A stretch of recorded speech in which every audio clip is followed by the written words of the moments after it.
Good morning. Happy Tuesday, and more importantly, happy day 2 of financial planning week. That's some great sort of feedback from yesterday's video, recording, whatever language you want to use. And today I wanted to talk to you about the 5 questions you should be able to answer about your own financial plan. So ideally, you would have a financial planner work with you to create your financial plan. I think it gives you more objectivity.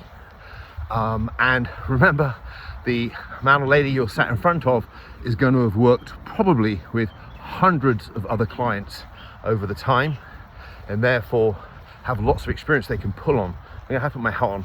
I took it off because it was wet, but I'm sorry, I look silly, but it keeps my head dry, so I don't really mind now.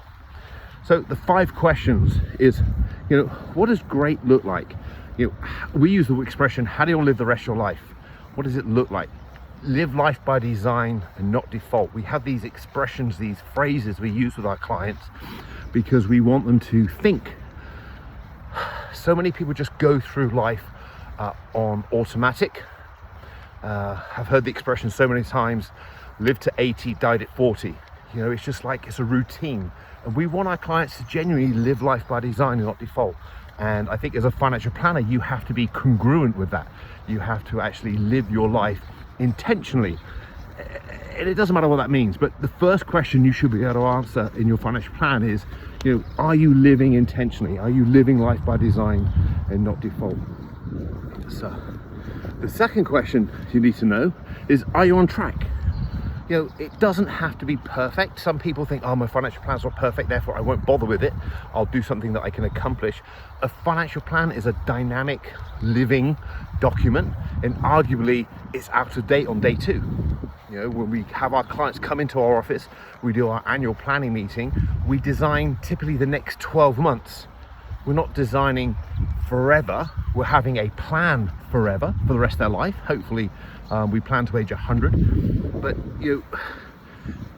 things change, and it's important to know that we're not being rigid by creating a financial plan. We're creating guidance. There's a section of the brain called the reticular activating system, and it notices things that you bring to its attention. So if you're setting outcomes, goals for another word, for the next 12 months, if you're saying, these are the things I want to do in my life, this is what I want to do, then you're more likely to gravitate towards it because it's in your reticular activating system. So second question is, are you on track? Are you on track to achieve these great things that you want to achieve?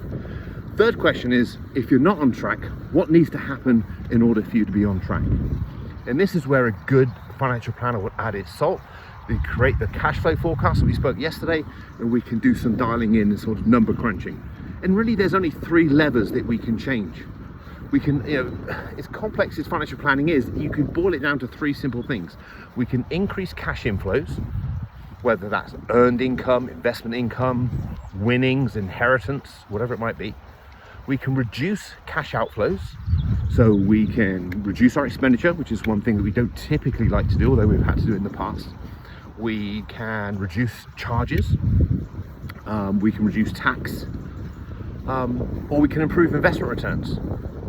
And that's something really that a good financial planner is probably able to do without increasing unnecessary risk. So question 3 is, if you're not on track, what needs to happen for you to be on track?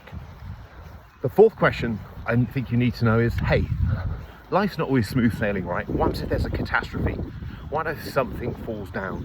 What if there's a disability, a long-term sickness, redundancy, premature death?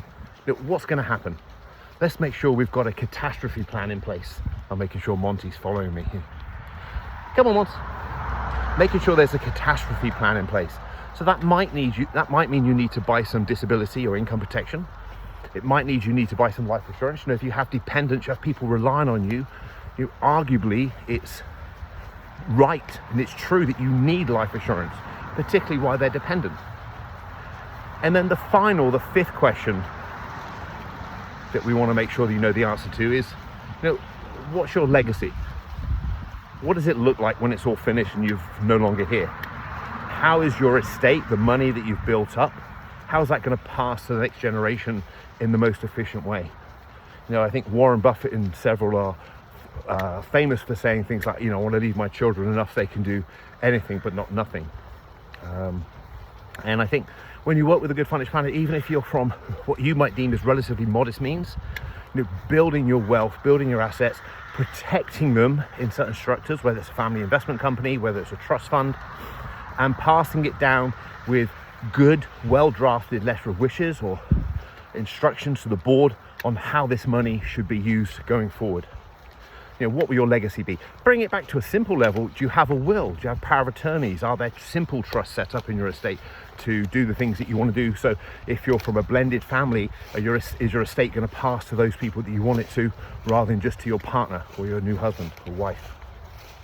So they're the 5 things that I think that every financial plan should be able to answer. And I think also that if you've got additional questions that you want to plug in, please add them in. And maybe next year we can do the 10 questions if there's some good ones. You have a great day. Today is Tuesday. It's pretty miserable and wet where I am and walking Monty. And I'll see you all tomorrow. Bye-bye.